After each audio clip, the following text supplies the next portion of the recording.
ओम नमो भगवते वासुदेवाय। ओम नमो भगवते वासुदेवाय। ओम नमो भगवते वासुदेवाय। ओम अज्ञानतिमिरनाथस्य ज्ञानाञ्जनशलाकया चक्षुरुन्मीलितं येन तस्मै श्रीगुरुवे नमः। श्रीचैतन्यमनोभीष्टं स्थापितं येन भूतले स्वयं रूपः कदा मह्यं ददाति स्वपदान्तिकम्।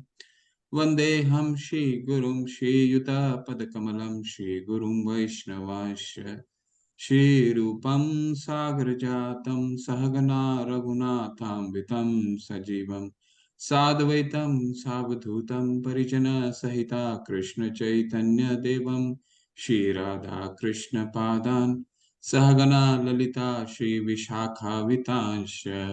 हे कृष्णा करुणा सिंधु दीनबंधु जगतपते गोपेश गोपिका कांत राधा कांत नमस्तुते।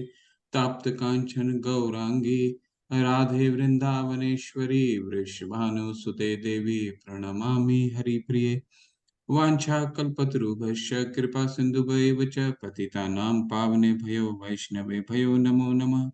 नमो विष्णुपादाय कृष्णपृष्ठाय भूतले श्रीमते भक्तिवेदांत स्वामी इति नामिने।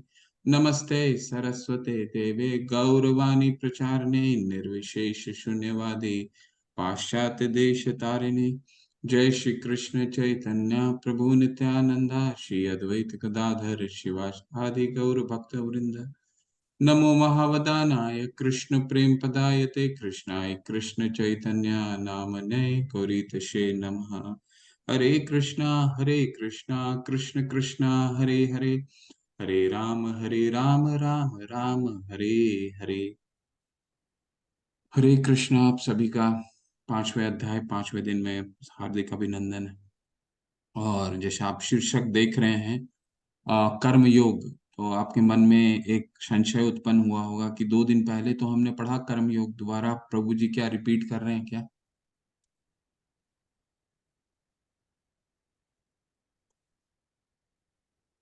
तो कर्म योग दोबारा पढ़ रहे हैं क्या? हम दोबारा तीसरा अध्याय पढ़ने वाले हैं तो नहीं। कुछ अर्जुन भगवान ने इस अध्याय को, तीसरे अध्याय को दोबारा समझाया है कुछ कारणों से। परंतु इसको समझाने से पहले एक एक विषय बताना मैं जरूरी समझता हूँ। कल एक प्रश्न आया था। एक प्रभु ने कहा कि उन्होंने प्रभुपाद जी की अपने तात्पर्यों को पढ़ा जिसमें शिव, भगवान शिव को देवता कहा गया और इससे उनको बहुत बुरा लगा।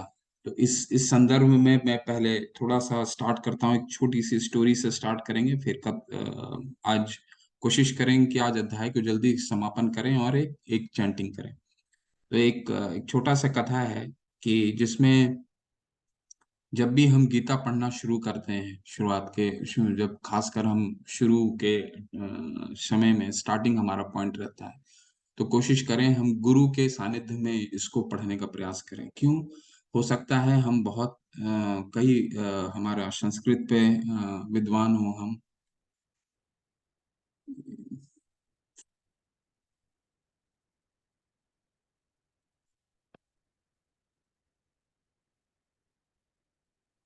हो सकता है हमारा बहुत अच्छा पकड़ हो, हम समझ भी पा रहे हैं, लेकिन कभी कभी क्या होता है, हम भाव को नहीं समझ पाते हैं। भाव समझने के लिए हमें गुरुओं के साथ, जब टीचर्स के साथ ये, और या फिर गुरु के साथ पढ़ने की आवश्यकता होती है।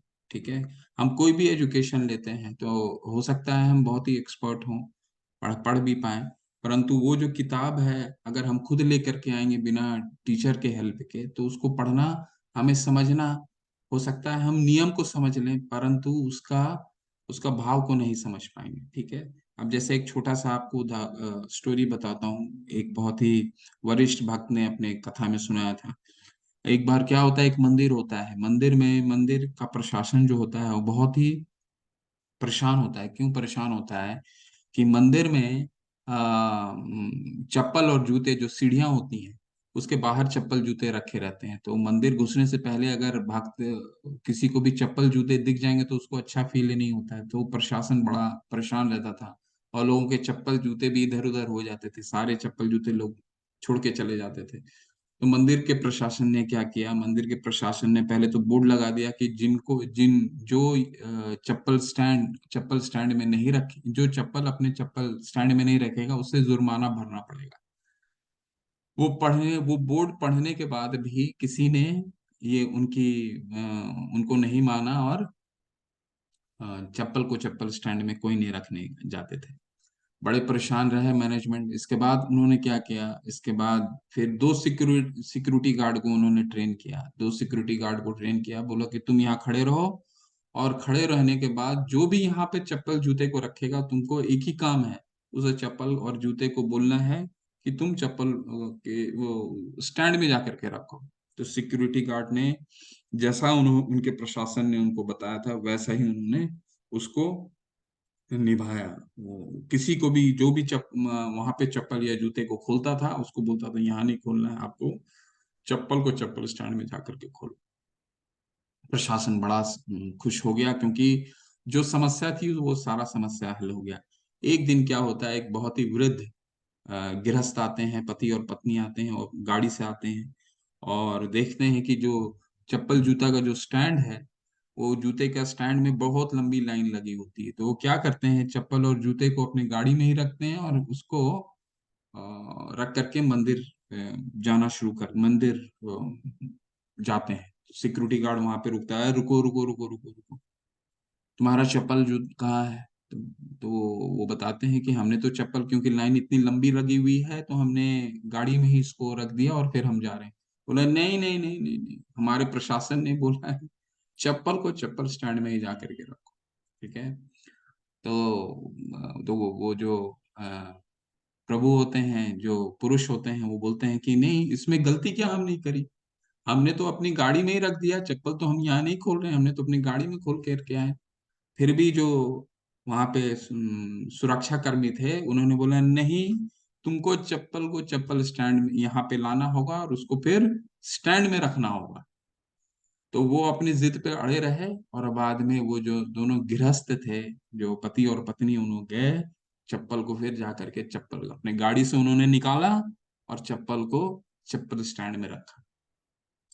तो ये सारांश ये है, मॉरल ये कथा का ये है, स्टोरी ये है कि वो दो सुरक्षा कर्मी जो थे, उन्होंने रूल ऑफ लॉ तो समझ लिया था, कानून तो समझ लिया था, परंतु भाव नहीं समझ पाए थे कि जब उनके प्रशासन ने सिर्फ क्या कारण से बोला है, ताकि वो जो सीढ़ी के पास हो कोई पूरी सफाई हो, परंतु वो उसको भाव को नहीं समझ पाए, रूल को समझ लिए। ठीक उसी तरह अगर हम शास्त्र को बिना गुरु के सानिध्य में पढ़ने का प्रयास करते हैं, तो क्या होगा, हम रूल को तो समझ सकते हैं, कभी कभी समझ भी जाएंगे, परंतु उसके भाव को नहीं समझ पाएंगे।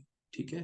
तो कोशिश कीजिए इस शास्त्र को शुरू के कुछ समय इसको गुरु के सानिध्य में पढ़ा जाए। ठीक है। तो पांचवा अध्याय शुरू करते हैं, कर्म योग। कर्म योग तीसरे अध्याय का, ये आज जो हमने पढ़ा, आज जो हम पढ़ेंगे वो तीसरे अध्याय का एक्सटेंशन है। ये अर्जुन ने, भगवान ने ये क्यों ऐसा ये अध्याय कहा, वो उसका कारण अभी हमें पता चल जाएगा। कल के अध्याय में हमने क्या पढ़ा था, अभी हमने दो योग पढ़े हैं, कर्म योग, और कल हमने पढ़ा था ज्ञान योग। ज्ञान योग में कल हमने, भगवान ने बहुत बताया, इतिहास बताया गीता का। गीता का इतिहास जो पृथ्वी पे आया है, तीन लोगों के, तीन पात्रों के द्वारा आया। विवस्वान को कहा गया, विवस्वान ने इसको मनु को कहा, मनु ने इक्ष्वाकु को कहा। और सब सर्वप्रथम भगवान ने ये ज्ञान 12 करोड़ वर्ष पहले दिया था। और इक्ष्वाकु जो रघुवंश कुल के पूर्वज थे, डिसेंडेंट थे, भगवान राम उसी कुल के थे, वो 20 लाख साल पहले इस गीता को इस पृथ्वी पर लेकर के आए। भगवान फिर क्या बताते हैं, इस ज्ञान को लेने की क्या विधि है, सिर्फ परंपरा के द्वारा हम इस ज्ञान को ले सकते हैं। परंपरा द्वारा भगवान यहाँ परिभाषित करते हैं, और पूरा हमें एक बाउंड्री बना देते हैं कि अगर इस गीता को, ज्ञान को लेना है, तो कैसे लेना है, परंपरा विधि से ही लेना है, नहीं तो वो वो डाइल्यूट हो जाता है। परंपरा, जो परम बोनाफाइड इंस्टीट्यूशंस हैं, वो चार लोग हैं। लक्ष्मी जी को उन्होंने दिया, ब्रह्मा जी को दिया, भगवान शिव को दिया, और ब्रह्मा जी के पुत्र चार कुमार को दिया। ठीक है, फिर भगवान क्या बताते हैं? तीन चीजें बहुत महत्वपूर्ण बताते हैं कि वो उनके आने का, वो कब आए, क्यों आए, उन्हें आने का क्या कारण है। ये तीन चीजें वो भगवान बताते हैं। और फिर बताते हैं, अगर जो उनकी दिव्यता को जान देता है कि भगवान का जो आना है वो दिव्य है, भगवान प्राकट्य लेते हैं, अजो अपि सन अव्य आत्मा भूता नाम ईश्वरोपि सन। भगवान अव्य है, शाश्वत है, अविनाशी है। तो अगर ये कोई जान जाता है तो वो फिर जन्म और मृत्यु के चक्कर, भगो ये धरातल पे दोबारा जन्म नहीं लेता है। ठीक है। तो आपके मन में ये प्रश्न आता होगा कि कौन चिंता करे दोबारा जन्म ले या जो हमारा दोबारा जन्म हो या मृत्यु हो।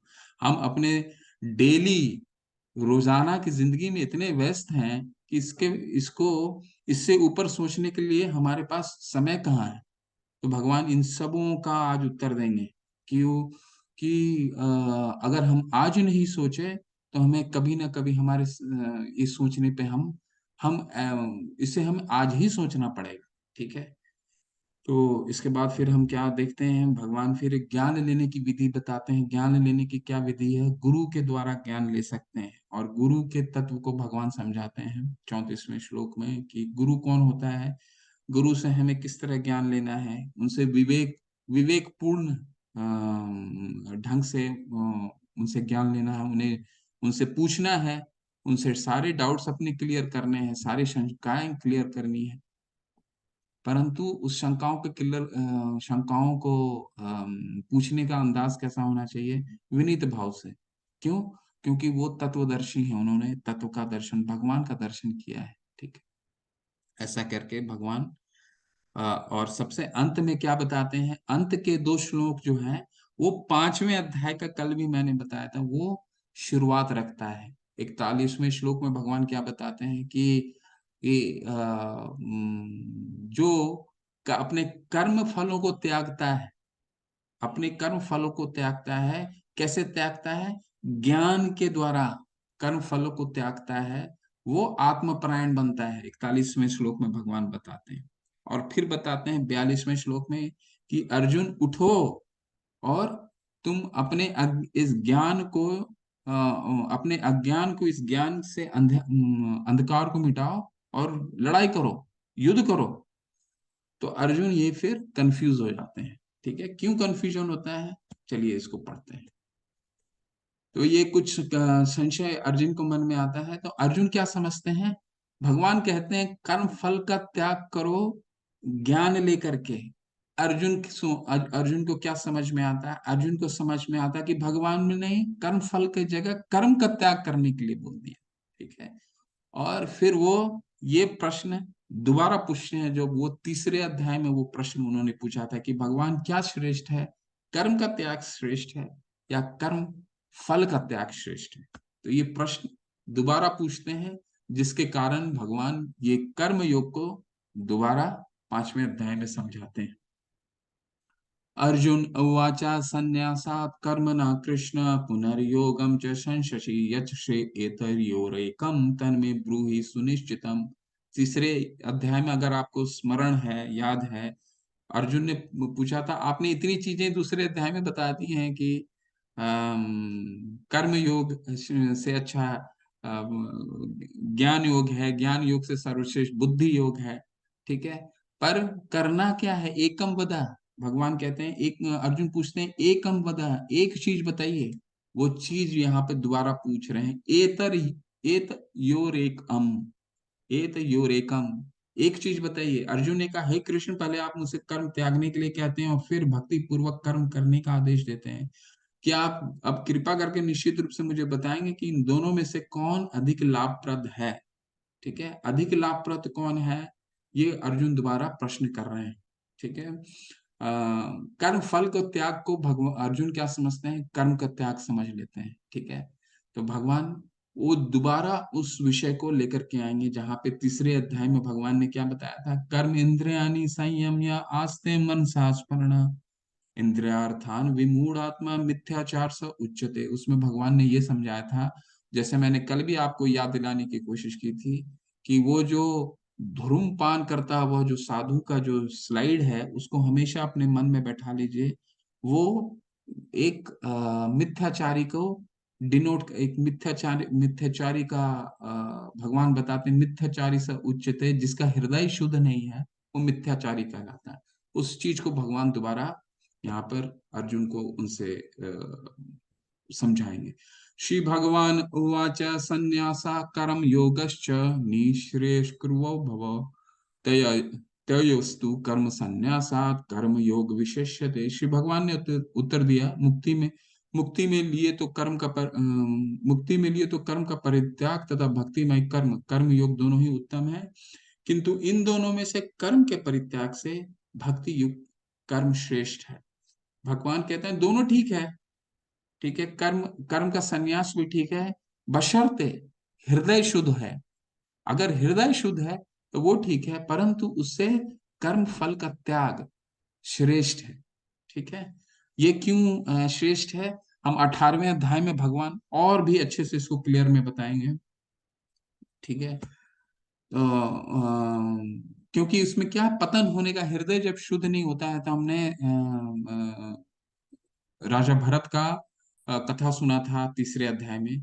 आज हम उसी से एक दूसरा कथा सुनने का प्रयास करते हैं। ठीक है, तो जैसे हमने सुना था इक्ष्वाकु, कल का सुना था ना, इक्ष्वाकु मनु के पुत्र। तो इक्ष्वाकु के पुत्र थे राजा नृग। तो उनका एक कथा आता है। कथा बहुत ही सिंपल है, भागवतम में, श्रीमद् भागवतम का ये कथा है। राजा नृग, देखिए लिखा हुआ है, राजा नृग भयंकर गतिविधियों, बलिदान और दान करने के शौकीन थे। उन्होंने एक गलती की, दो ब्राह्मणों को असंतुष्ट करने और बहुत लंबे समय के लिए छिपकली बनने के लिए पापपूर्ण परिणाम प्राप्त करना पड़ा उनको। हुआ क्या कि भगवान अपने ग्वाल बालों के साथ खेल रहे थे। ठीक है, तो खेलते खेलते ग्वाल बाल कुएं के पास गए, तो कुएं के पास उन्होंने देखा एक विचित्र प्राणी छिपकली के रूप में बहुत बड़ा वहां पे था। ग्वाल बालों ने देखा तो वो भयभीत हो गए। भयभीत होकर के उन्होंने भगवान को बुलाया, और फिर भगवान ने उनको, वो समझ गए कि ये कौन है। उन्होंने उनको हाथ दिया, और जब ऊपर आए तो राजा नृग के रूप में उनका भगवान ने उनको मुक्ति दी उस शरीर से, छिपकली के शरीर से। फिर उन्होंने, राजा नृग ने अपनी कथा को सुनाया। कथा क्या था कि राजा नृग जो थे वो बहुत ही बलिदान, बहुत ही दानी पुरुष थे। तो खासकर वो गायों का दान किया करते थे। ठीक है, गायों को दान किया करते। तो एक बार क्या हुआ कि गाय का दान करते वक्त, जो गाय उन्होंने एक ब्राह्मण को दान दे दिया था, वो गाय उनके हाथ से निकल करके चली गई। ठीक है, चली गई। तो एक दूसरा ब्राह्मण उस गाय को लेकर के आता है, और राजा नृग से पूछता है कि ये गाय आप मुझे भेंट कर दो। तो राजा नृग को लगता है ठीक है, ये तो गाय दूसरी गाय है। तो उनको बोलते हैं ठीक है, आप लेके चले जाओ। तो इस पे वो ब्राह्मण, जिनके जिनको ने जिन्होंने जिनको इन्होंने पहले ये गाय दे चुके होते हैं, वो बहुत ही इन पे क्रुद्ध हो जाते हैं कि आप ये दिया हुआ है, आपने इसको मुझे दे चुके हैं, फिर आप इस दूसरे ब्राह्मण को आप कैसे ये गाय को दे रहे हैं। तो राजा नृग, हालांकि ये बहुत ही उनसे गलती से हुआ था, तो वो क्षमा मांगते हैं, परंतु उनसे तो ये बहुत बड़ा गलती हो चुका है, एक पाप हो चुका होता है। ठीक है, तो इसमें दोनों ही जो ब्राह्मण होते हैं, दोनों ही राजा नृग से विक्षुब्ध हो जाते हैं। पहला होता है कि एक दान दिया हुआ गाय उनके हाथों से छीन लिया, और दूसरा ब्राह्मण इसलिए विक्षुब्ध हो जाता है कि इन्होंने दान दिया हुआ गाय दूसरे को कैसे दान दे दिया, मुझे कैसे दे दिया। ठीक है, राजा नृग ने बहुत प्रयास करते हैं कि इनको कंपनसेशन के रूप में और गायें दे दी जाए, परंतु ये दोनों ब्राह्मण क्रुद्ध होके चले जाते हैं। ठीक है, और जब ये देह त्यागते हैं, तो जब यमराज के पास जाते हैं, क्योंकि ये पुण्य कर्म बहुत कर चुके होते हैं, तो ये यमराज उनको पूछते हैं तुम्हें कौन सा शरीर पहले चाहिए। ठीक है, तुम्हें पाप पहले भोगना है या पुण्य, तो वो कहते हैं मुझे पाप पहले भोगना है। तो फिर उनको छिपकली का शरीर मिलता है और भगवान फिर उनको इस शरीर से मुक्ति दिलाते हैं। कहने का सारांश ये है, स्टोरी ये है कि इस केस में भी इस कथा में भी राजा नृप का हृदय शुद्ध नहीं था, नहीं तो इस तरह का उनसे गलती नहीं होता। जैसे तीसरे अध्याय में देखा था हमने राजा भरत के केस में, जब वो भगवान जो संन्यास लेकर के भगवान को स्मरण करने के लिए, भगवान की तपस्या के लिए जब जंगल चले गए, तो वो भी क्या किए उन्होंने, एक हिरन के बच्चे से आसक्ति उनको हो गई और अगला जन्म उनको हिरन का मिला। ठीक है, तो हृदय जब तक शुद्ध नहीं है तब तक हम, भगवान कह रहे हैं, वो विफल हो जाता, पतन हो जाता है। तो वैराग्य, वैराग्य का क्या मतलब होता है? वैराग्य कर्म फल का त्याग, जिसको भगवान कहते हैं कर्म फल, कर्म संन्यासात कर्म फल योग विशिष्यते। कर्म योग जो है, कर्म फल का त्याग, वो कर्म संन्यास से विशेष है, वो ज्यादा बेहतर है। तो कर्म फल का त्याग किसे कहते हैं? इसको वैराग्य कहते हैं। वैराग्य का क्या मतलब, वैराग्य का क्या मतलब है कि वो वस्तु जो आप अपने स्वयं की जिसकी वस्तु है उसको ही उसके उपयोग में लेके आ रहे हैं। ठीक है, वैराग्य का मतलब आपको उससे आसक्ति नहीं हो, उस वस्तु से आपको आसक्ति नहीं है। म्यूट रखिए प्लीज आप लोग।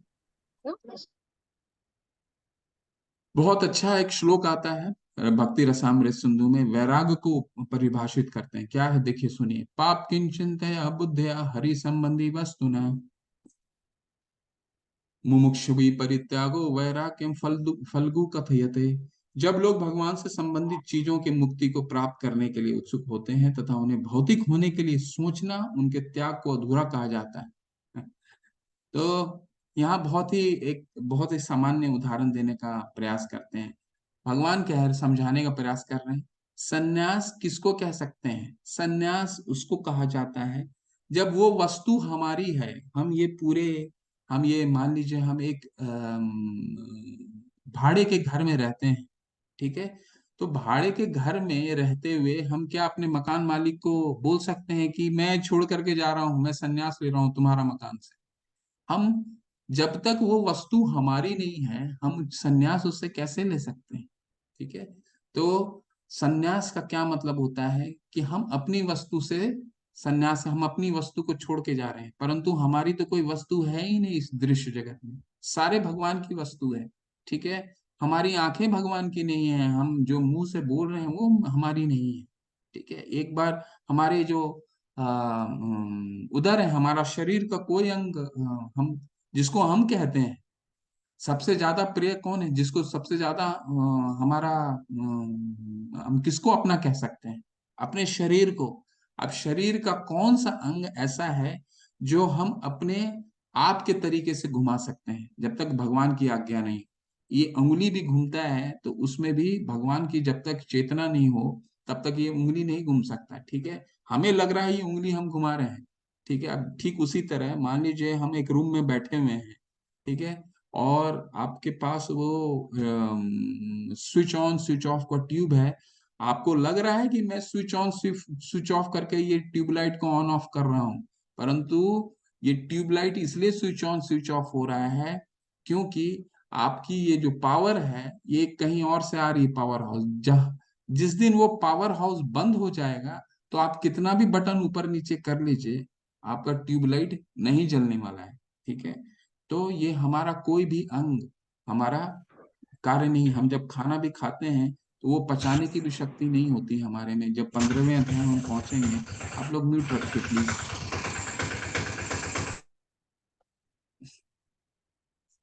तो खाने की पचाने की शक्ति भी नहीं होती है, वो हमें तब पता चलता है जब हम जब हमारा कभी भी पेट गड़बड़ हो जाता, तब पता चलता है कि हमें हमारे पास ये शक्ति भी नहीं है। ठीक है, तो भगवान ये कहने का मतलब ये है कि ये सारी वस्तु, दृश्य जगत में जितनी वस्तुएं हैं सब भगवान की है। तो हम इनसे कैसे संन्यास ले सकते हैं? संन्यास लेके कभी हम भगवान के ही जंगल में जाएंगे, उनका ही जल का उपयोग करेंगे, उनके द्वारा वह जल का उपयोग करेंगे, उनके द्वारा दिया हुआ फल का उपयोग करेंगे। हमारा तो कुछ चीज से संन्यास नहीं। तो संन्यास का क्या मतलब है? संन्यास का ये मतलब है कि जिसकी जो वस्तु है वो उसको उसके उपयोग में लाया जाए। ठीक है, इसको संन्यास कहते हैं। इसको कर्म फल का त्याग, इसी को वैराग्य कहते हैं। ठीक है, यानी भगवान ने सारी वस्तुएं दी हैं, ये शरीर भी भगवान ने दिया है, तो इसको उपयोग कहाँ लाना है? भगवान की सेवा में लगाना है। तो इसे वैराग्य कहते हैं। गेय गेय स नित्य सन्यासी, यो न द्वेष्टि न कांक्षति, निर्द्वंदो ही महाबाहु, सुखम बंधात प्रमुच्यते। जो पुरुष न तो कर्म फल से घृणा करता, बहुत सुंदर श्लोक है, और इसके साथ एक कथा आने वाला है, वो बहुत इंटरेस्टिंग कथा है। निर्द्वंदो ही महाबाहु, सुखम बंधम प्रमुच्यते। जो पुरुष न तो कर्म फल से घृणा करता और न ही कर्म फलों की इच्छा करता है, वह नित्य सन्यासी दान जाना जाता है। हे महाबाहु अर्जुन, ऐसा मनुष्य समस्त द्वंद्वों से रहित होकर भव बंधन को पार कर पूर्णतया मुक्त हो जाता है। कितना भगवान अच्छे से समझा रहे हैं, और पिछले श्लोक से कितना कोरिलेटेड है। पिछले श्लोक में भगवान ने क्या बताया? भगवान ने ये हमें समझाया कि आ, जिसकी जो वस्तु है उसको उपयोग में, उसको उसके लिए वो उपयोग करना है। तो जो भक्त है उसको तो ये समझ में आ जाता है। इस श्लोक के माध्यम से क्या समझाने का प्रयास कर रहे हैं भगवान? ये समझाने का प्रयास कर रहे हैं कि भक्त को ये समझ में आ जाता है कि उसकी कोई वस्तु इस दृश्य जगत में, इस भौतिक जगत में है ही नहीं। तो वो सभी से उदास हो जाता है, उदासीन हो जाता है। उसको मालूम है कि सारी वस्तु भगवान की है, तो सबसे वो क्या रहता है, न ही उससे घृणा करता है और न ही उससे आसक्त होता है। क्योंकि अगर ये पता चल गया कि हम जिसका कार यूज कर रहे हो हमारा है ही नहीं, तो हम क्या हो जाएंगे? उदासीन हो जाएंगे। ठीक है, हम उसको अच्छे से रखेंगे, साफ रखेंगे कि जिसका हम कार यूज कर रहे हैं, जिसकी गाड़ी यूज कर रहे हैं, उसको अच्छे से दिया जाए। ठीक है, हम अपने मनमाने ढंग से उसको नहीं यूज करेंगे। ठीक है, इसी तरह से भक्त को ये मालूम चल जाता है कि सारी वस्तु जो है भगवान की है, तो उससे वो उदासीन हो जाता है, ना ही उसे खुश होता है, ना ही उससे दुख होता है उससे। एक बहुत अच्छा कथा है। तो कर्म योग या कर्म संन्यास कौन श्रेष्ठ है? कर्म फल का त्याग करो, कर्म का नहीं, भगवान यही कह रहे हैं। इसीलिए युद्ध करो अर्जुन। ठीक है, युद्ध का त्याग नहीं करो। तो भगवान कहीं भी गीता में ये नहीं कह रहे हैं कि कर्म फल का त्याग करो। कर्म फल से, कर्म कर्म का त्याग से श्रेष्ठ क्या है? कर्म फल का त्याग। बहुत अच्छा कथा आता है जो इस चीज को बताता है कि एक भक्त न ही किसी चीज से आसक्त होता है, न ही उससे घृणा करता है। तो नमाचार्य हरिदास ठाकुर, ये हमारे परंपरा के बहुत मुख्य आचार्य हैं, और इनका हरिदास ठाकुर के साथ महाप्रभु चैतन्य ने इनको नामाचार्य की उपाधि दी। क्यों? क्योंकि ये रोजाना 3 लाख माला किया करते थे। तो एक कथा आता है इनका। कथा में ये भगवान का हर समय जप किया करते थे। तो जिस शहर में रहते थे वहाँ के राजा होते थे रामचंद्र खान। तो रामचंद्र खान जो है इनसे बहुत बहुत द्वेष करते थे। उनको लगता था कि ये पाखंडी है। ठीक है, और इसके पाखंड को कभी ना कभी ये पर्दाफाश कर देंगे। तो वो क्या करते हैं, एक वेश्या का सहारा लेते हैं जिनका नाम होता है हीराबाई। तो वो कहते हैं कि इनका जाओ और इनको इनकी सारी, तुम पाखंड है जो पाखंडी ये कर रहे हैं, ये इनको पर्दाफाश करो। जो हीराबाई होती हैं उनके पास रात में जाती हैं, ये नाम का जप करते रहते हैं, और रात में जा करके उनको बहुत आकर्षित करने का प्रयास करती हैं। परंतु हरिदास ठाकुर बोलते हैं और उनको बोलती हैं कि तुम मुझसे बातें करो। ठीक है, तो हाँ, हरिदास ठाकुर उनको बोलते हैं जरूर तुम बैठो, बस कुछ समय बाकी है, मेरा नाम कुछ बाकी रह गया है, उस नाम को मैं शेष करके तुम्हारे साथ बातें करता हूँ, और जो चाहे तुम जो चाहती हो वो तुम्हारे साथ संग करने के लिए मैं तैयार हूँ। तो वो पहली रात जो है, भगवान जो नमाचार्य होते हैं वो पूरी रात भगवान का नाम लेते रहते हैं, नाम लेते लेते पूरी रात सुबह में बदल जाती है। और हीराबाई बहुत उदास होकर के दौड़े दौड़े रामचंद्र के पास जाते हैं, कहते हैं कि वो तो रात को मेरे पे ध्यान ही नहीं दिया। तो रामचंद्र खान दोबारा उनको सांत्वना देते हैं, बोलते हैं ये दूसरी रात को तुम प्रयास करो। दूसरी रात को फिर वो प्रयास करती हैं, और वो जिस तरह उन्होंने पहली रात किया रहता है, आकर्षण करने का कोशिश करती हैं। परंतु हरिदास ठाकुर क्या है, न ही किसी से आसक्त हैं और न ही उनसे घृणा कर रहे हैं। वैश्या है तो घृणा भी नहीं कर रहे हैं। बोले तुम बैठ जाओ, थोड़ा सा बाकी है, मेरा ये नाम शेष हो जाने दो और मैं तुम्हारा साथ संग करता हूँ। तो दूसरी रात भी उन्होंने नाम लेते लेते पूरी रात गुजार देते हैं, और तीसरा रात जो है, जो हीराबाई होती हैं, वो हरिदास की, हरिदास नामाचार्य हरिदास ठाकुर की शिष्या बन जाती हैं। तो कहने का तात्पर्य ये है कि जो भक्त होता है भगवान का, उस सभी में, चाहे वो शूद्र हो, चाहे वो पशु हो, हम आगे देखेंगे, आगे श्लोक आएगा, उस सभी में वो परमात्मा के, वो सभी सभी में परमात्मा, परमात्मा को देखता है, भगवान को देखता है। इसीलिए ना ही किसी से द्वेष करता है और ना ही किसी से आसक्त होता है। ब्रह्मणाधाय कर्माणि संत्यक्त्वा करोति यः लिप्यते न स पापेन पद्म पत्र विभावसा। जो व्यक्ति कर्म फलों को परमेश्वर को समर्पित करके आसक्ति रहित होकर अपना कर्म करता है, कितने सुंदर श्लोक हैं देखिए। आसक्ति रहित होकर अपना कर्म करता है, वो पाप कर्मों से उसी प्रकार अप्रभावित रहता है जिस प्रकार कमल पत्र जल से असपृश्य रहता है। तो कमल जो है, इतने अच्छा, इतना सुंदर जो फूल है, ये कहीं भी खिलता है, चाहे वो जल हो, कीचड़ हो, कहीं भी खिलता है। पर वो, ना ही जल उसको छू पाती है, ना ही कीचड़ उसको छू पाती है। ठीक उसी तरह भक्त को, वो किसी भी जगह रहे, वो उसको वो जो इन्वायरमेंट है, जो उसको वातावरण है, उससे वो बिल्कुल ही अछूते रहता है। क्यों? क्योंकि हमने पिछले उदाहरण में देखा नमाचार्य का, क्योंकि वो उदास रहता है, ना ही किसी से आसक्त होता है, ना ही किसी से घृणा करता है। प्रभुपाद जी, जैसे मैंने कल भी आपको उदाहरण दिया था, ठीक है, प्रभुपाद जी किनके बीच में ये संस्थापना, ये पूरे इंस्टीट्यूशन को स्थापना किया।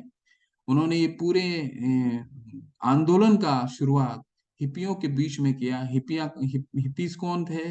वियतनाम वॉर से निकले हुए, वियतनाम युद्ध से निकले हुए सबसे घृणित प्राणी थे अमेरिका के उस समय, जब हर तरह का वो घृणित कार्य करते थे, चाहे वो स्त्री संघ हो, अवैध स्त्री संघ हो, या नशापान हो, चोरी हो, किसी तरह का अपशब्द को बोलना है। उनके साथ वो, उन्होंने रूम, अपने रूम, उनके साथ रूम में भी रहते थे, और बाद में जा करके बहुत बड़े भक्त हुए। उनका सबसे पहला भक्त एक हिप्पी हुआ उनका।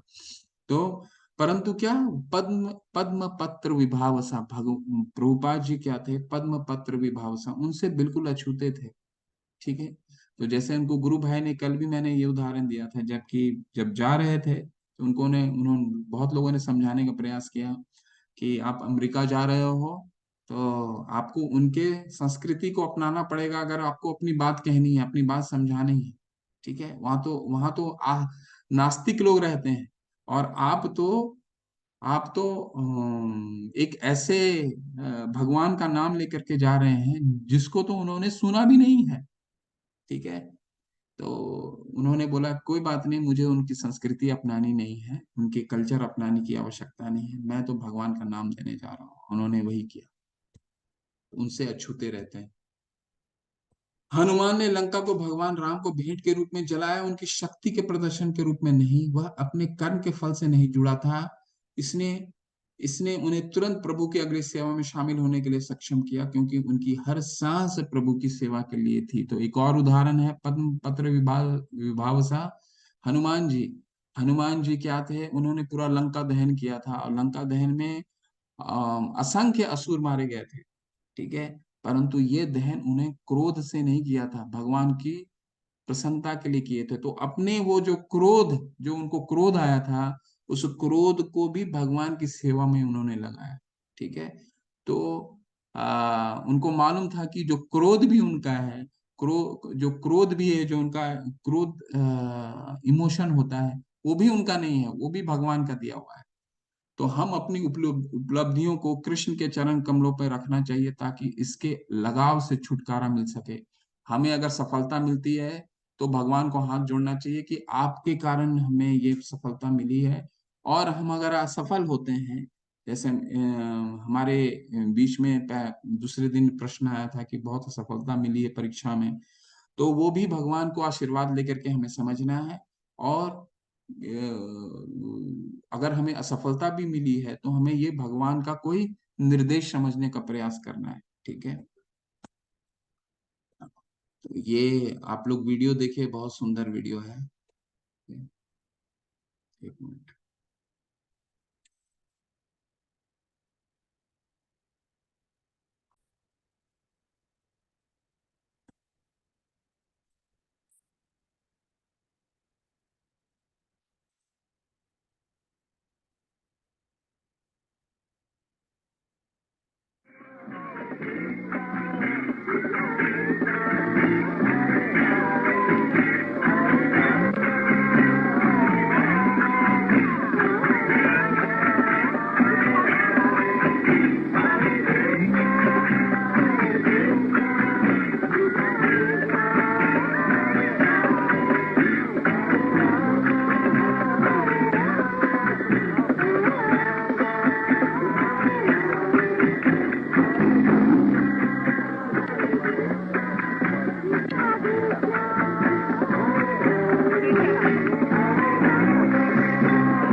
हरे कृष्णा।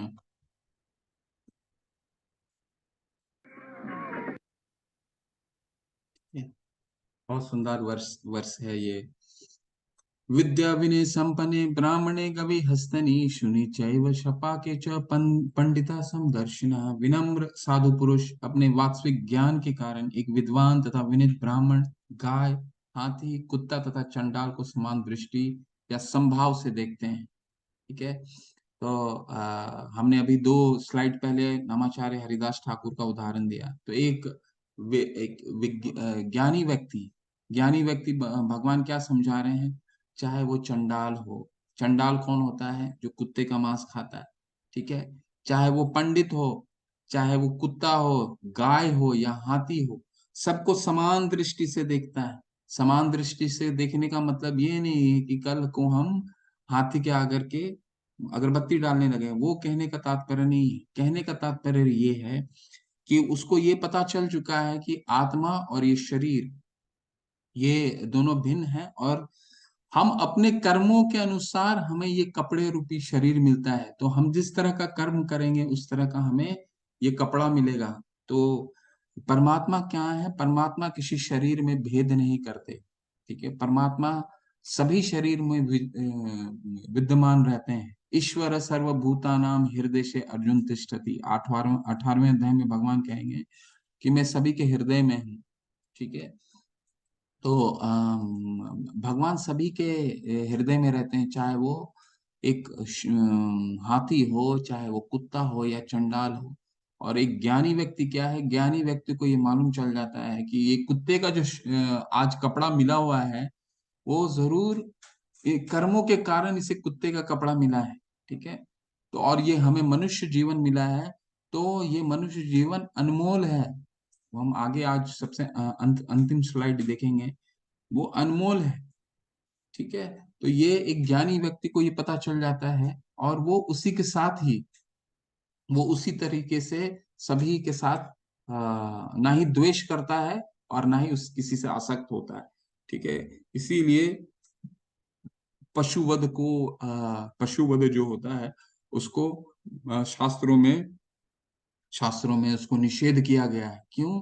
क्योंकि भगवान सभी जीवों के अंदर विराजमान रहते हैं। तो हम जब पशु वध करते हैं तो प्रभुपाद जी समझाते हैं कि हो सकता है ये अगले जन्म में जिस पशु का हम वध करते हैं या पशु का हम भक्षण करते हैं, वो पशु हमें अगले जीवन में वो हमारा भक्षण या हमारा वध करे। ठीक है। ये दुनिया निश्चित रूप से एक बेहतर जगह होगी यदि सभी का साथ मिल सके। इस विचारधारा को सार्वभौमिक भाईचारा कहा जाता है, लेकिन यह कहीं भी व्यवहार में नहीं देखा गया है। कारण यह है कि एक सामान्य सार्वभौमिक मार्गदर्शक या पिता को स्वीकार कर अम, कहीं भी व्यवहार में नहीं देखा गया। कारण यह है कि एक सामान्य सार्वभौमिक मार्गदर्शक और पिता का स्वीकार करने तक सार्वभौमिक भाईचारा एक दूर का सपना है। ठीक है। तो भगवान अभी पिछले श्लोक में क्या बताते हैं? विद्या विनय संपन्ने ब्राह्मणी गवि हस्तनि सुनी चैव शपाके च पंडिता समदर्शिनाय।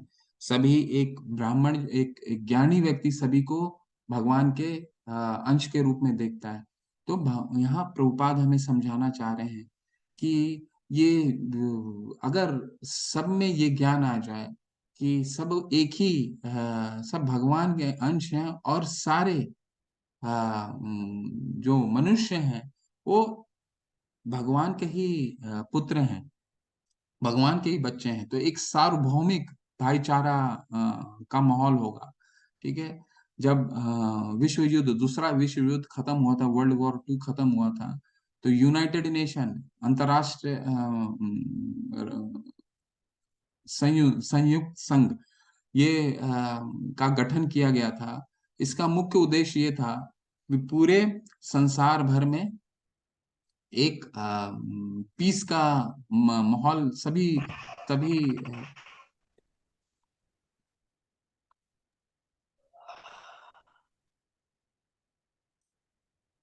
सभी सभी देशों के बीच में एक शांति का माहौल रहे।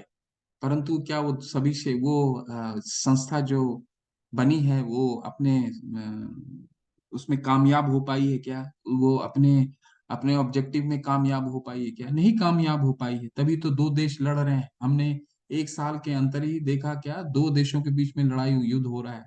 ठीक है। और ये युद्ध जब से आप क्या दूसरा विश्व युद्ध खत्म हुआ तो ये युद्ध समाप्त हो गया? विश्व युद्ध तो सालों से चल रहा है, कभी सामने आ रहा कभी सामने नहीं आ रहा।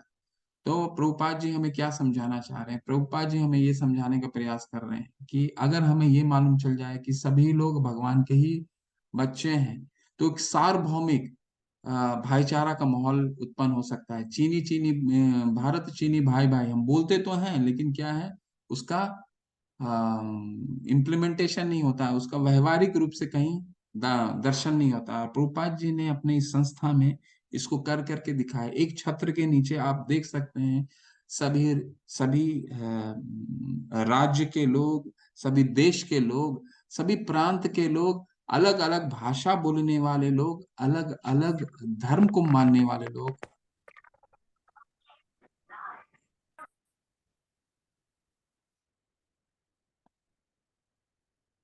अलग अलग धर्म को समझाने मानने वाले लोग, सभी लोग एक ही जगह रहते हैं और भगवान की भक्ति करते हैं। इसे क्या कहते हैं? सार्वभौमिक।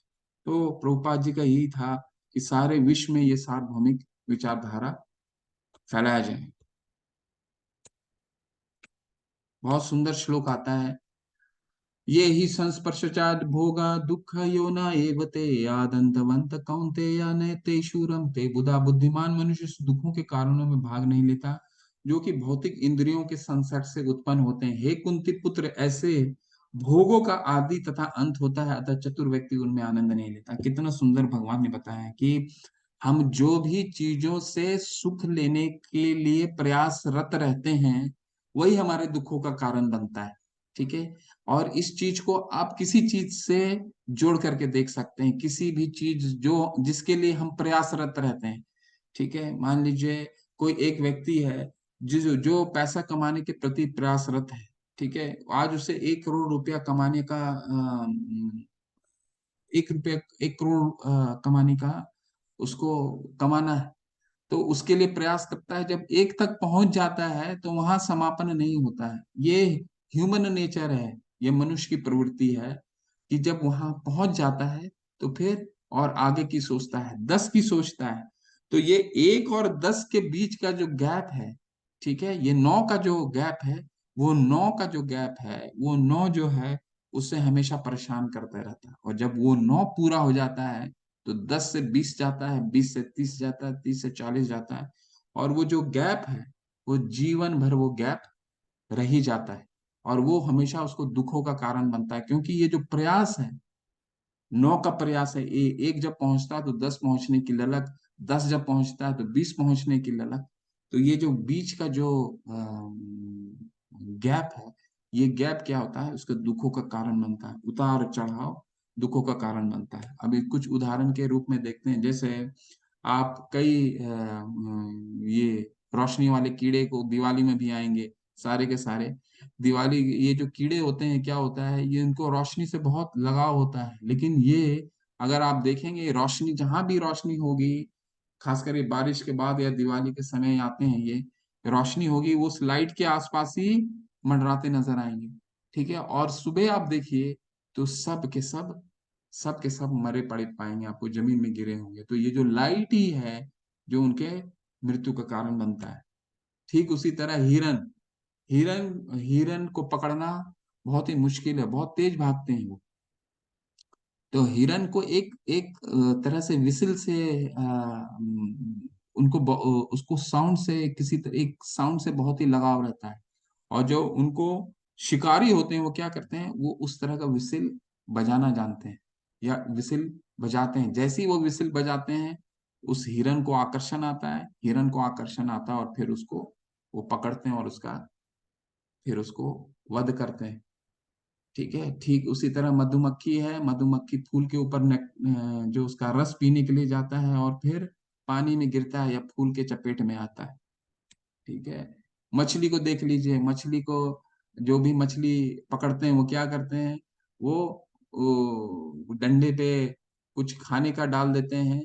खाने से उसको लोभ उत्पन्न होता है, और लोभ उत्पन्न होता है, उसको आता है वो खाने के लिए, और फिर वो जो उसको पकड़ने वाले आते हैं, मछली को पकड़ने वाले मछली को पकड़ते हैं। ठीक उसी तरह हाथी को देखिए, हाथी, हथनी से बहुत लगाव होता है उनको।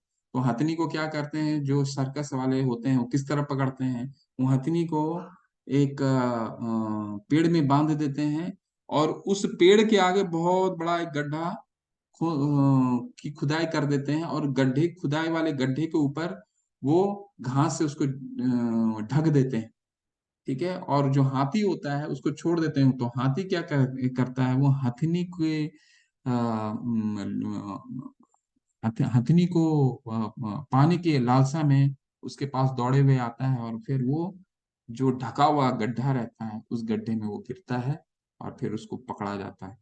तो ये जो कुछ उदाहरण है, ये सारे मनुष्य के जीवन में पाया जा सकता है।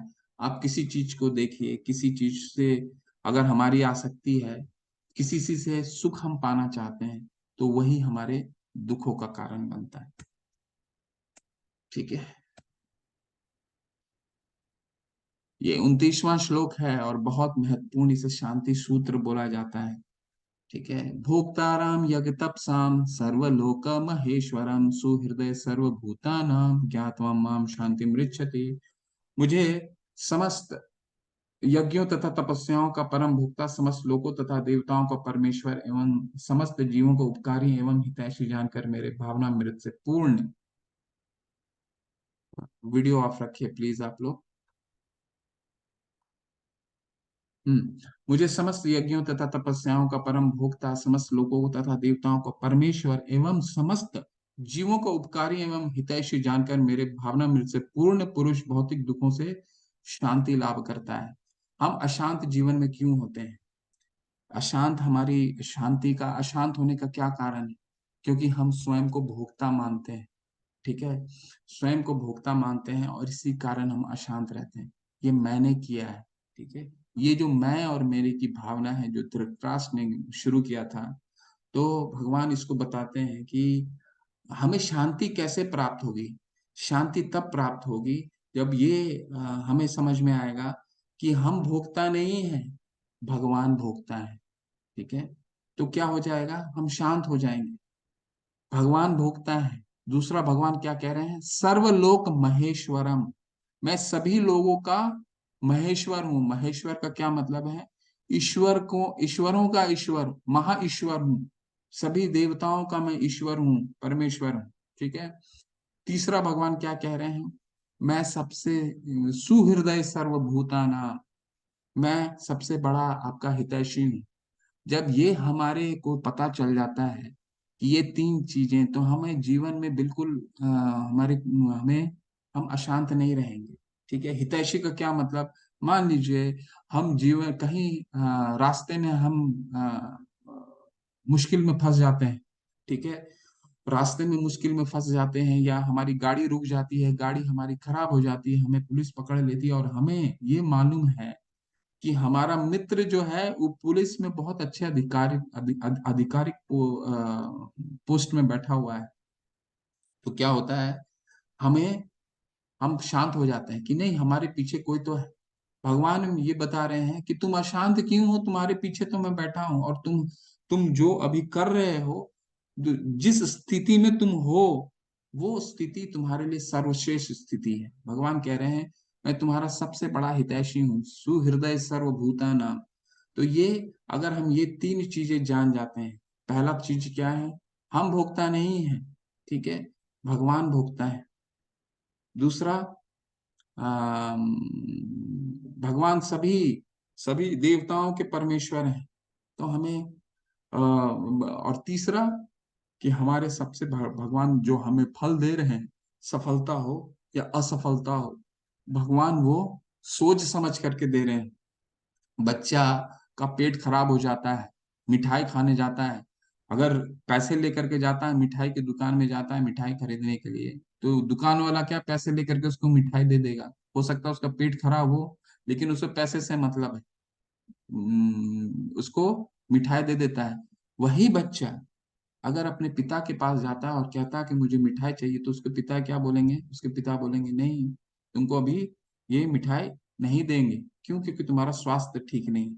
तो हमें उस समय के लिए अच्छा नहीं लग रहा हो कि हमारे पिता ने हमें मिठाई के लिए मना कर दिया हो, लेकिन वो हमारे हित के लिए। ठीक उसी तरह अगर हमें असफलता मिलती है, तो समझिए उसके पीछे भगवान का कोई ध्येय है, उस ध्येय को हमें समझना पड़ेगा। और सफलता मिलती है तो उसको श्रेय किसको देना है, भोक्ताराम यक तपसाम, हमने किया है ये नहीं, हमें हमें ये बुद्धि किसने दी है। भगवान 7वें अध्याय के 10वें श्लोक में बोलते हैं, बुद्धिमताम, बुद्धिमताम च, मैं बुद्धिमानों का बुद्धि हूँ। ठीक है। तेजस्वी नाम अहम, मैं तेज की तेजस्वियों का तेज हूँ, बुद्धिमानों को बुद्धिमान मैं बुद्धिमानों का बुद्धि हूँ और तेजस्वियों का तेज हूँ।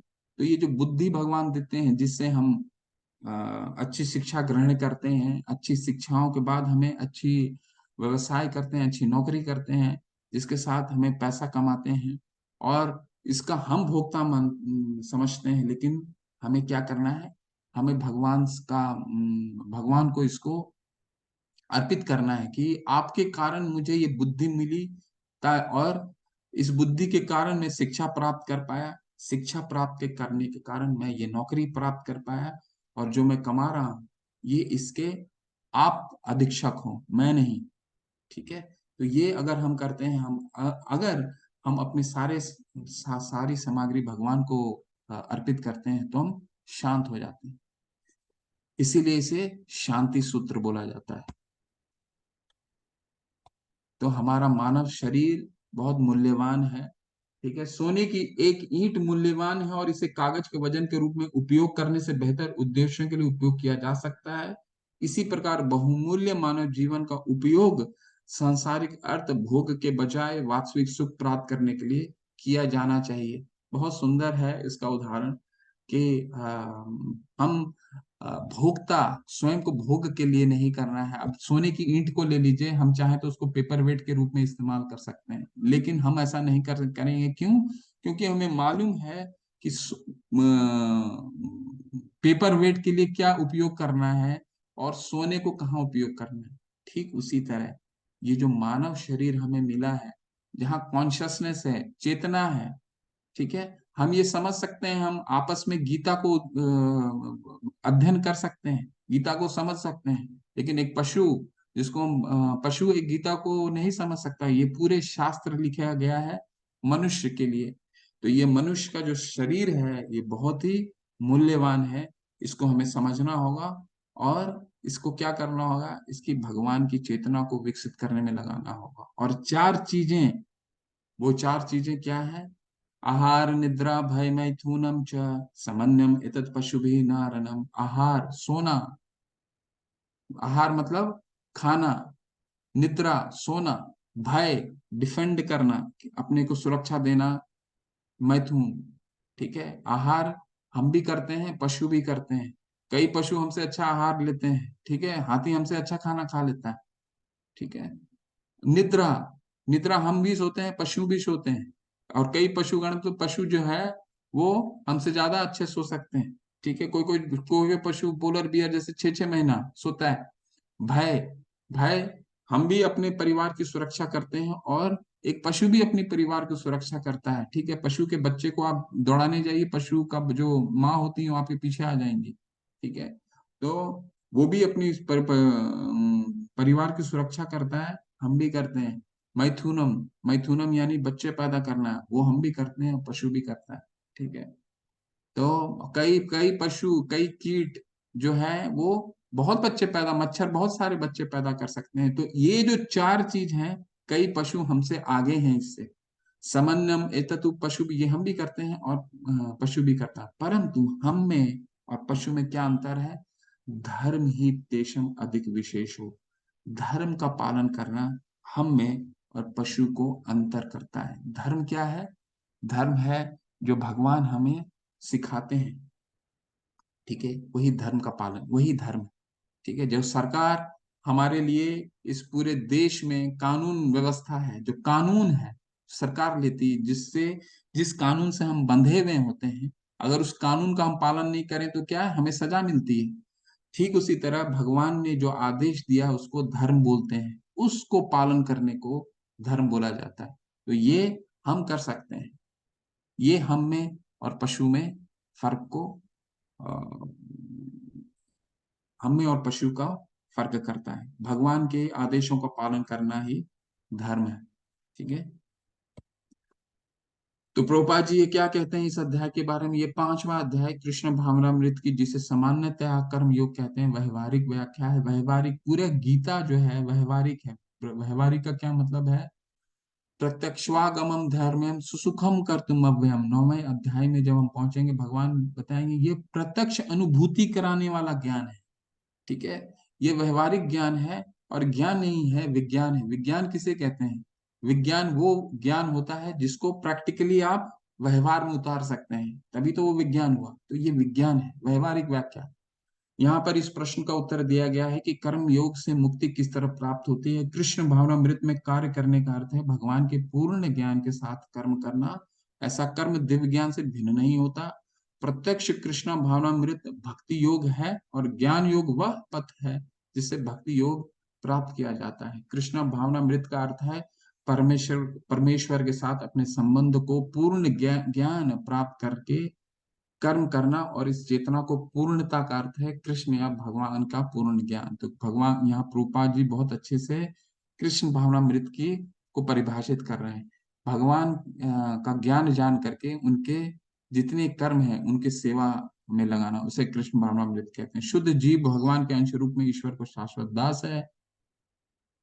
वह माया पर प्रभुत्व जताने की इच्छा से ही माया के संपर्क में आता है, और यही उसके कष्टों का मूल कारण है। जब वह पदार्थ के संपर्क में रहता है तो उसे भौतिक आवश्यकताओं के लिए कर्म करना पड़ता है, किंतु कृष्ण भावनामृत में उस पदार्थ की परिधि परिधि में स्थित होते हुए भी आध्यात्मिक जीवन में ले आता है, क्योंकि भौतिक जगत में भक्ति का अभ्यास करने पर जीव का दिव्य स्वरूप पुनः प्रकट होता है, हो सकता है, ठीक है। हरे कृष्ण। ये इसके साथ आपका 5वां अध्याय समाप्त होता है। और भी हम कोशिश करके एक चैंटिंग करते हैं। कल मैं आपके साथ नहीं रहूंगा, कल मैं ट्रैवल कर रहा हूँ, तो कल कोई और डिवोटी आपकी कक्षा लेंगे, परसों आपके साथ रहूंगा, ठीक है। तो मैं आपको माला करना सिखा देता हूँ, और जो लोग माला करते हैं वो मेरे साथ एक माला कर लीजिए।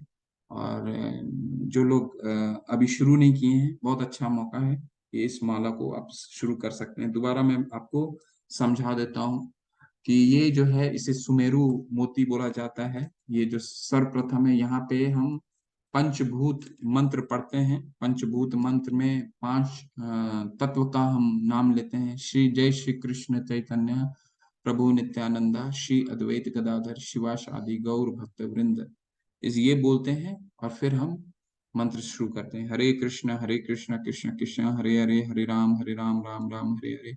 हरे कृष्ण कृष्ण कृष्ण हरे हरे राम राम राम राम हरे कृष्ण हरे हरे।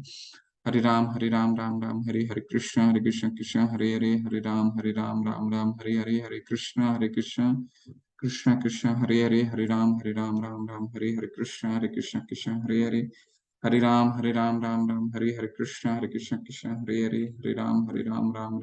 राम कृष्ण कृष्ण हरे राम राम कृष्ण कृष्ण हरे राम राम कृष्ण कृष्ण हरे कृष्ण कृष्ण हरे राम राम कृष्ण कृष्ण हरे राम राम कृष्ण कृष्ण हरे राम राम कृष्ण कृष्ण हरे राम कृष्ण कृष्ण हरे राम कृष्ण कृष्ण हरे राम कृष्ण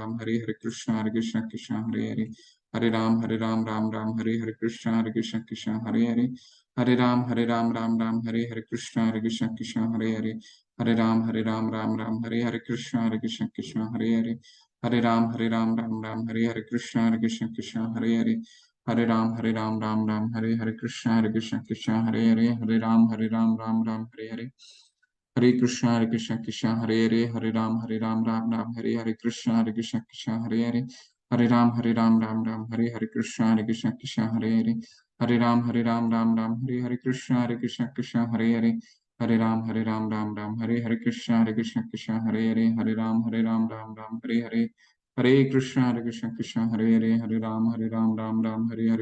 कृष्ण कृष्ण हरे हरे कृष्ण कृष्ण हरे हरे कृष्ण कृष्ण हरे हरे कृष्ण कृष्ण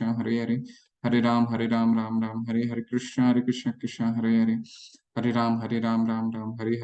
हरे कृष्ण कृष्ण हरे हरे कृष्ण कृष्ण हरे कृष्ण कृष्ण हरे हरे कृष्ण कृष्ण हरे कृष्ण कृष्ण हरे कृष्ण कृष्ण हरे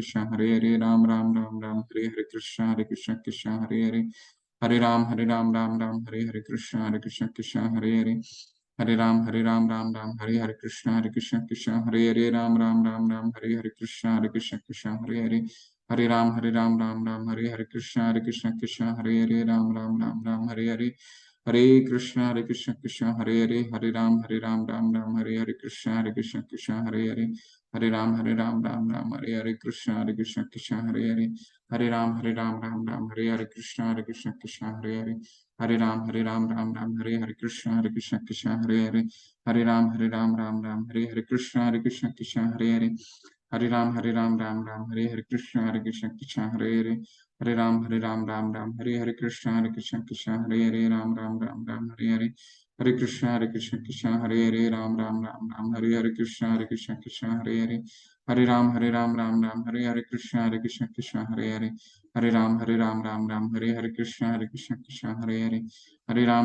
हरे कृष्ण कृष्ण हरे कृष्ण कृष्ण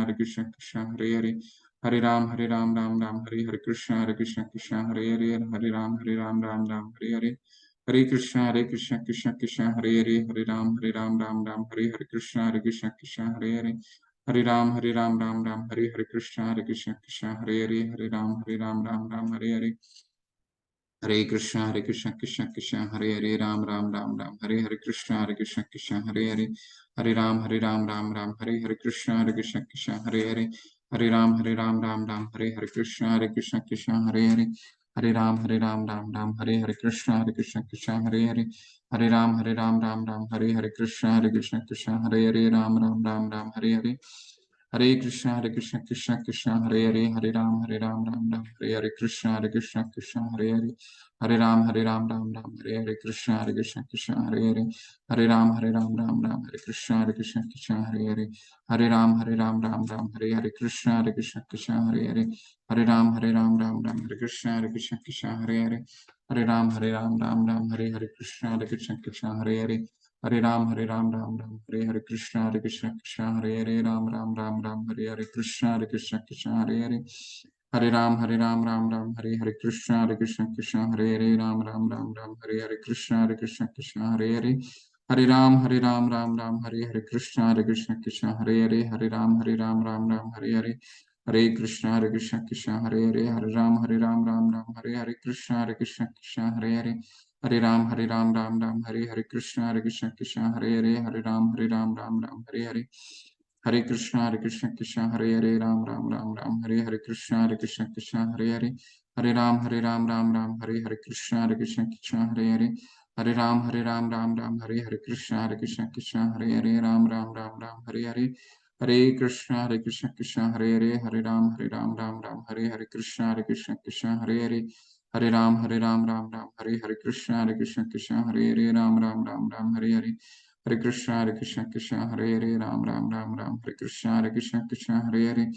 हरे हरे कृष्ण हरे कृष्ण हरे कृष्ण हरे कृष्ण हरे कृष्ण हरे राम हरे जय श्री कृष्ण चैतन्य प्रभु नित्यानंद श्री अद्वैत गदाधर शिवासादि गौर भक्त वृंद हरे कृष्ण। तो ये एक माला समाप्त होता है और जब हम शुरू करते हैं तब भी पंच तत्व का नाम लेते हुए शुरू करना है और जब समापन करते हैं तो भी हमें पंच तत्व के नाम से समापन करना है। ठीक है, तो कोशिश कीजिए आप सबसे ये महामंत्र है और आप इसका जो इफेक्ट है, आप इसका जो स्वाद है, ये 6 महीना तक कंटिन्यूअस कीजिए। और ये प्रूवन दवाई है, ये प्रूवन मेडिसिन है, ये मेडिसिन काम करेगा ही करेगा, इसमें कोई दो राय नहीं है। ठीक है, तो इसको जिन्होंने शुरू नहीं किया है कोशिश कीजिए एक माला से शुरू कीजिए, 18 दिन तक खत्म समापन करते करते कोशिश कीजिए। हम लोग सब जितने 18 दिन कंप्लीट कर रहे हैं वो एक एक माला जरूर करें। हरे कृष्णा। किसी का कोई प्रश्न है तो कर सकते हैं, कुछ चर्चा करना चाहते हैं तो कर सकते हैं।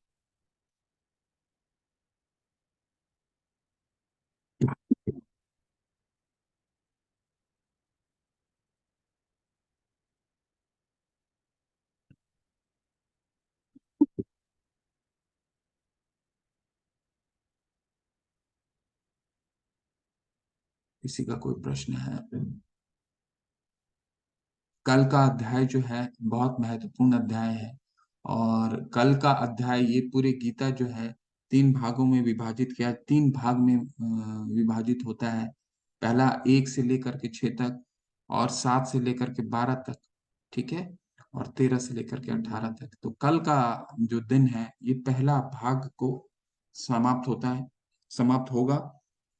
और आप लोग सब से प्रार्थना है हमारा कि 18 दिन पूरे लगन के साथ अच्छे से कंप्लीट कीजिए इसको।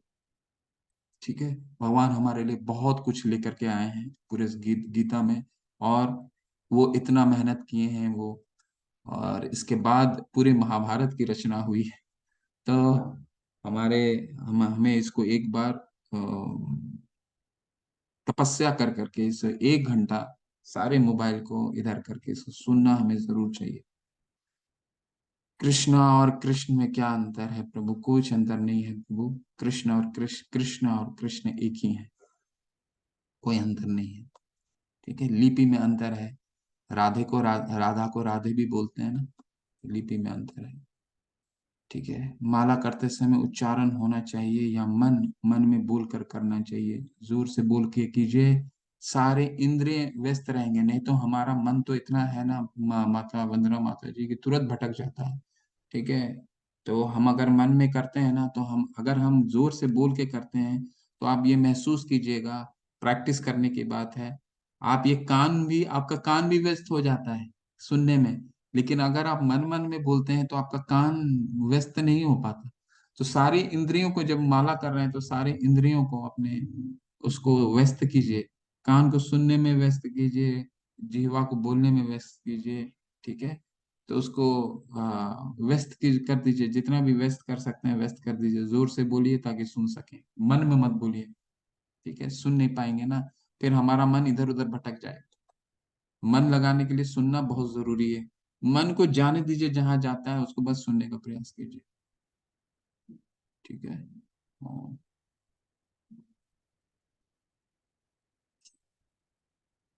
कुछ आप पूछना कोई चाहते हैं? अध्याय रिलेटेड कोई आपको शंका है? अध्याय रिलेटेड अगर कुछ भी शंका है तो आप पूछ सकते हैं कि या फिर अध्याय को जो पीडीएफ आपकी ग्रुप में आ रही। एक और अनाउंसमेंट करना था, भूल ही गया मैं। हमारी मंदिर की तरफ से मायापुर की यात्रा आ रही है। मायापुर आप में बहुत लोग जानते होंगे, जानते हैं, और बहुत लोग नहीं जानते हैं। चैतन्य महाप्रभु का जन्म स्थल है, प्राकट्य स्थल है वो। और वो एक ऐसा स्थान है जहाँ भगवान चैतन्य का महाप्रभु का असंख्य मर्सी चलता है। वहाँ पापी भी जाता है तो भी शुद्ध होता है। भगवान, हम कहते हैं ना, हम जब मैं आप देखते होंगे, मैं शुरू में जब मंगल जब मैं मंत्र करता हूँ, तो उसमें महाप्रभु का मैं बोलता हूँ कि नमो महावदानाय कृष्ण प्रेम पदायते। महावदानाय है, चैतन्य महाप्रभु है, क्या है? वदानाय का मतलब है दया, दया। लेकिन महाप्रभु चैतन्य क्या है? बहुत दयालु है, महादयालु। तो मायापुर एक ऐसा धाम है जहाँ पे भगवान चैतन्य का बहुत मर्सी, बहुत दया है। तो 3 से लेकर के 9 तक हमारी यात्रा है। तो जो आप लोग आना चाहते हैं, वो 1 हफ्ता बाकी है। आपके सब ग्रुप में वो मायापुर के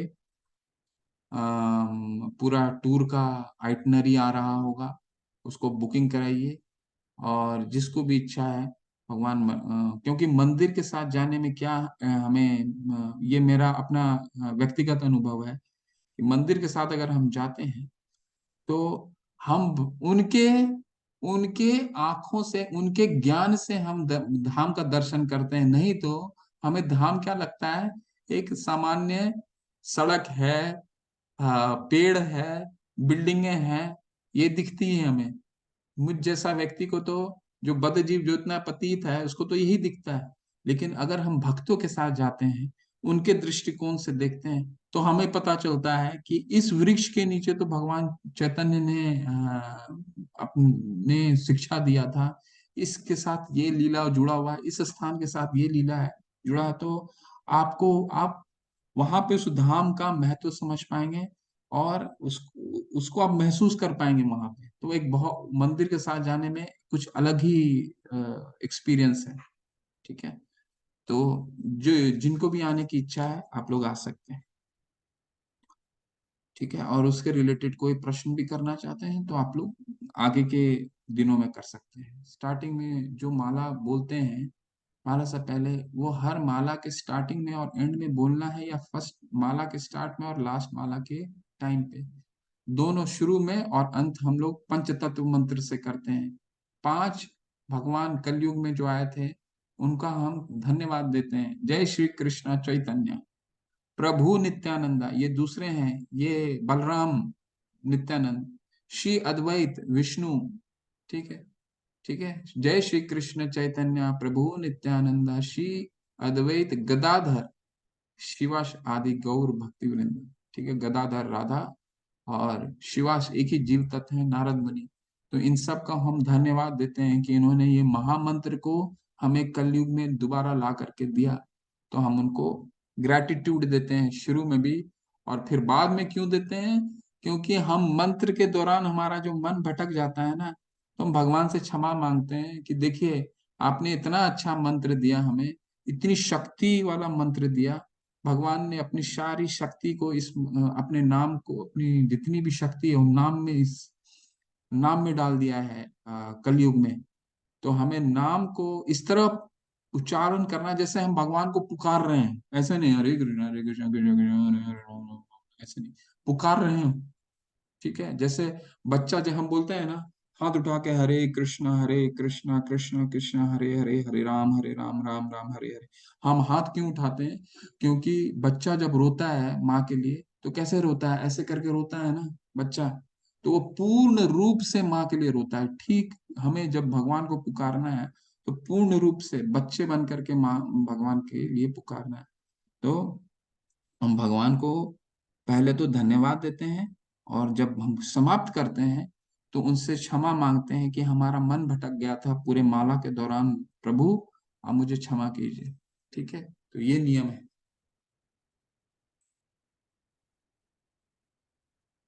मायापुर टूर प्रभु, मायापुर 3 से 9 तारीख तक टूर है हमारा, यात्रा है। और आप अपने ग्रुप में देखिए, आएगा। कुछ और डिटेल में जानना है तो आप मुझसे पूछ सकते हैं, उसको पहले पढ़ लीजिए। नहीं तो मैं, अब मैं तो आपके ग्रुप में नहीं हूँ, तो मैं आपके ग्रुप एडमिन को बोल दूंगा कि आपके ग्रुप में डाल दें। मायापुर की यात्रा हमारी मंदिर करवा रही है 3 नवंबर से लेकर के 8 नवंबर तक।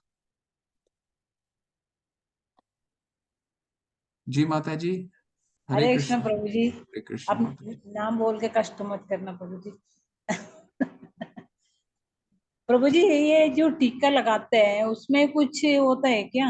हम लोग लगा सकते हैं क्या? क्या है प्रभु जी? बिल्कुल लगाइए माता जी, बिल्कुल। ये उर्ध पुंड्रम, उर्ध इसको बोलते हैं, उर्ध पुंड्रक, ठीक है। हाँ। नासा आदि केश पर्यंतम उर्ध पुंड्रक सुशोभनम, ठीक है। ये हम नाक से लेकर के सर तक लगाते हैं, ठीक है, ताकि हम अपने शरीर को हरि मंदिर बनाते हैं। हमारे शरीर में भगवान रहते हैं ना, तो इसको हम अपने शरीर को सजाते हैं, सुशोभित करते हैं, ताकि ये हरि मंदिर लगे, मंदिर का दर्शन हो सके, ठीक है। तो ये है मुख्य अच्छा, उद्देश्य। ऐसे तो नहीं है प्रभु जी, दीक्षा लेने के बाद ये टीका लगा सकते हैं? नहीं नहीं, अच्छा जी। आप टीका तो इमीडिएट लगा सकते हैं, 12 स्थानों में लगाया जाता है। आपको किसी दिन बता दूंगा। लेकिन अच्छा ओम अच्छा। केशवाय कर करके ये सर के ऊपर से, ये नाक के सर से ऊपर से लगाते हैं, और यहाँ पे हम तुलसी महारानी को लगाते हैं। एक्चुअली क्या है, वैष्णव में हमारे संप्रदाय में, कि ये हम तुलसी महारानी का चरण बनाते हैं, और ये कृष्ण भगवान का चरण है और ये राधा रानी का चरण अच्छा है। हम तुलसी महारानी का शरण लेते हैं ताकि हमें भगवान कृष्ण का और राधा रानी का शरण मिल सके, इसलिए ये टीका का ये महत्व है माता, ठीक है। अच्छा प्रभु जी। कोई पूछना था, मतलब कई लोग बोलते हैं ना ये दीक्षा लेने के बाद ही लगाना नहीं नहीं चाहिए, नहीं, इसलिए मैंने कोई दीक्षा डाउट से पूछ लिया। दीक्षा से कोई संबंध नहीं है। संबंध नहीं है। दीक्षा से कोई संबंध नहीं है। ठीक है, थैंक यू प्रभु जी। हरे कृष्ण। हरे कृष्ण।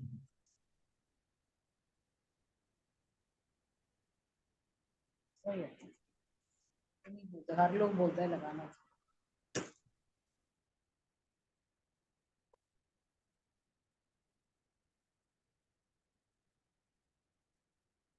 देखिए, परमिता माता जी ने बहुत अच्छा से चार्ट में डाल डाल दिया है, इसको नोट कर लीजिए। ये पंच तत्व का मंत्र है। जी माता जी, बिल्कुल आपने सही किया, बहुत अच्छा किया आपने। चैट बॉक्स में आप लोग ये नोट कर लीजिए, अपने सेव कर लीजिए, माता जी ने पंच तत्व मंत्र डाल दिया है। जय श्री कृष्ण चैतन्य प्रभु नित्यानंद श्री अद्वैत गदाधर शिवासादि गौर भक्त। मोना गोयल माता जी, हरे कृष्ण माता जी, अनम्यूट कीजिए प्लीज। हाँ, हरे कृष्ण प्रभु जी। हरे कृष्ण माता। एक चीज समझ नहीं आई थी कि हमें अपने कर्म को समर्पण करना चाहिए या कर्म फल को समर्पण करना चाहिए, वहां मैं थोड़ी सी कंफ्यूज हो गई। दोबारा समझाता हूँ माता जी। भगवान जी ने जी। गया है हमें अपने कर्म फल को समर्पण करना चाहिए, कर्म को नहीं। कर्म का त्याग कभी नहीं करना चाहिए। इसलिए तो भगवान बता रहे हैं तुमको युद्ध करना है, लेकिन युद्ध क्यों करना है? मेरी खुशी के लिए तुम युद्ध करो। मेरी खुशी क्या है? भगवान की खुशी कर्म फल का त्याग है। हम जो भी कर्म करते हैं अगर भगवान की प्रसन्नता के लिए करते हैं तो वो कर्म फल का त्याग है। ठीक है, कर्म का त्याग का मतलब युद्ध छोड़ देना। युद्ध छोड़ने की सलाह कभी नहीं दे रहे हैं भगवान, कभी भी कर्म त्यागना नहीं, कर्म करते रहना, फल को त्यागना। हरे कृष्ण प्रभु जी, धन्यवाद प्रभु जी, थोड़ा हरे समझ में कृष्ण। नहीं आ रहा था जी। जितने प्रश्न होते हैं माता जी उतने प्रश्न कीजिए, जब तक नहीं आता है तब तक इसको समझते रहेंगे।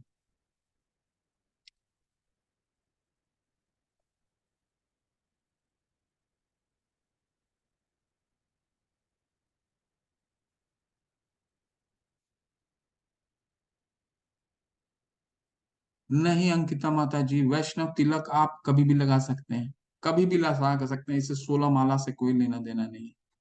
ये हमारे, देखिए, हम अपने अपने शरीर को तो सजाते तो हैं ही, चाहे हम मुंह हाथ धो करके परफ्यूम लगा लें या फिर क्रीम लगा लें। तो हम जब तिलक लगाते हैं तो इसके क्या मतलब होता है कि हमारे हृदय में भगवान है। तो हमारा शरीर एक मंदिर है, भगवान जहाँ है वो मंदिर है। ठीक है, तो मंदिर को कैसे सजाइएगा? तो ये नासा आदि केश पर्यंतम, वो मुझे श्लोक याद नहीं आ रहा है, नासा आदि केश पर्यंतम ऊर्ध्व पुंड्रम सुशोभनम। ठीक है, तो ये हम अपने नाक से लेकर के सर तक ये लगाते हैं और अपने इस पूरे शरीर को हरि मंदिर बनाते हैं, हरि मंदिर बनाकर इसको सुशोभित करते हैं। ये इससे 16 माला से कोई लेना देना नहीं है। ठीक है, आप कभी भी लगा सकते हैं और ये आप अपने शरीर को सुशोभित करते हैं। 12 जगह लगाया जाता है। ठीक है, और किसी दिन मैं बता दूंगा सबका। भगवान का नाम है, ओम केशवाय नमः, ओम नारायणाय नमः, माधवाय नमः, गोविंदाय नमः, विष्णुवे नमः, श्री त्रिविक्रमाय नमः, श्री मधुसूदनाय नमः, श्री वामनाय नमः, श्री धाराय नमः, श्री ऋषिकेशाय नमः, श्री पद्मनाभाय नमः, श्री दामोदराय नमः, श्री वासुदेवाय नमः। ये 12 नाम होते हैं, अलग अलग स्थान में लगाए जाते हैं। स्नान करके निकलिए, जैसे ही स्नान करके निकलते हैं इसको लगा लीजिए। ठीक है, ये आपको इस्कॉन के जो मंदिर हैं वहां पे मिल जाएंगे, ये तो इसलिए अवेलेबल है, अमेजोन में मिल जाएंगे। ओके मोना माता जी, फिर आपके कोई और प्रश्न है? हाँ जी, हरे कृष्ण प्रभु जी। जैसे हरे कृष्ण। मुझे पहले ये पता नहीं था, मैं तिलक तो लगाती हूँ, लेकिन मुझे इसका समझ नहीं आता कि ये नाक पर क्यों लगाते हैं। जैसे अब आपने बताया कि हम तुलसी महारानी जी के चरण को मानकर लगाते हैं, और कुछ लोग गले में भी लगाते हैं, पर महाराज जी फिर उसका गले में लगाने का क्या मकसद होता है? नहीं नहीं, 12 जगह, कुल 12 जगह लगाते हैं माता जी। ठीक है, ओके।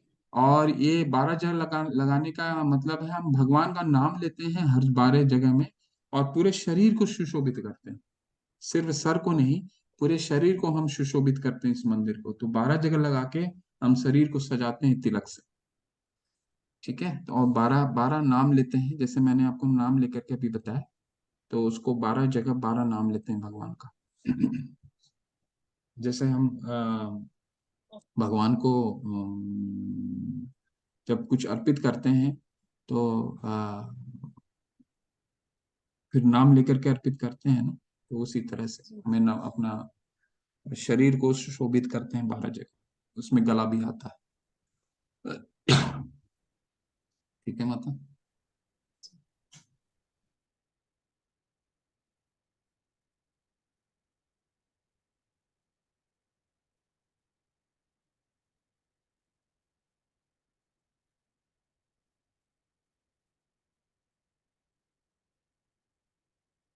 नेमत है जी। नाम कहीं कैसे भी ले सकते हैं, माला पे ले सकते हैं, माला के बिना भी ले सकते हैं, कोई दिक्कत नहीं, ले सकते हैं।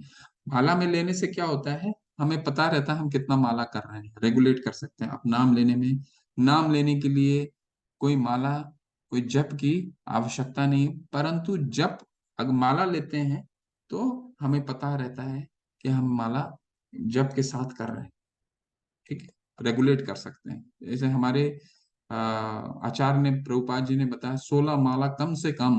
तो माला को गिनती कैसे कीजिएगा, एक माला हो गया, 108 का एक माला होता है, 108 गिनती क्या कैसे कीजिएगा, अगर माला नहीं रहेगा तो आप भूल जाएंगे या फिर मिक्स हो जाएगा। तो वो याद रखने के लिए कि अभी एक माला हुआ है, फिर अब दो हो रहा है, फिर तीन हो रहा है, फिर चार हो रहा है, इसीलिए रेगुलेट करते हैं। ठीक है, अब नाम कैसे भी ले सकते हैं, किसी भी तरीके से बिना माले के भी ले सकते हैं।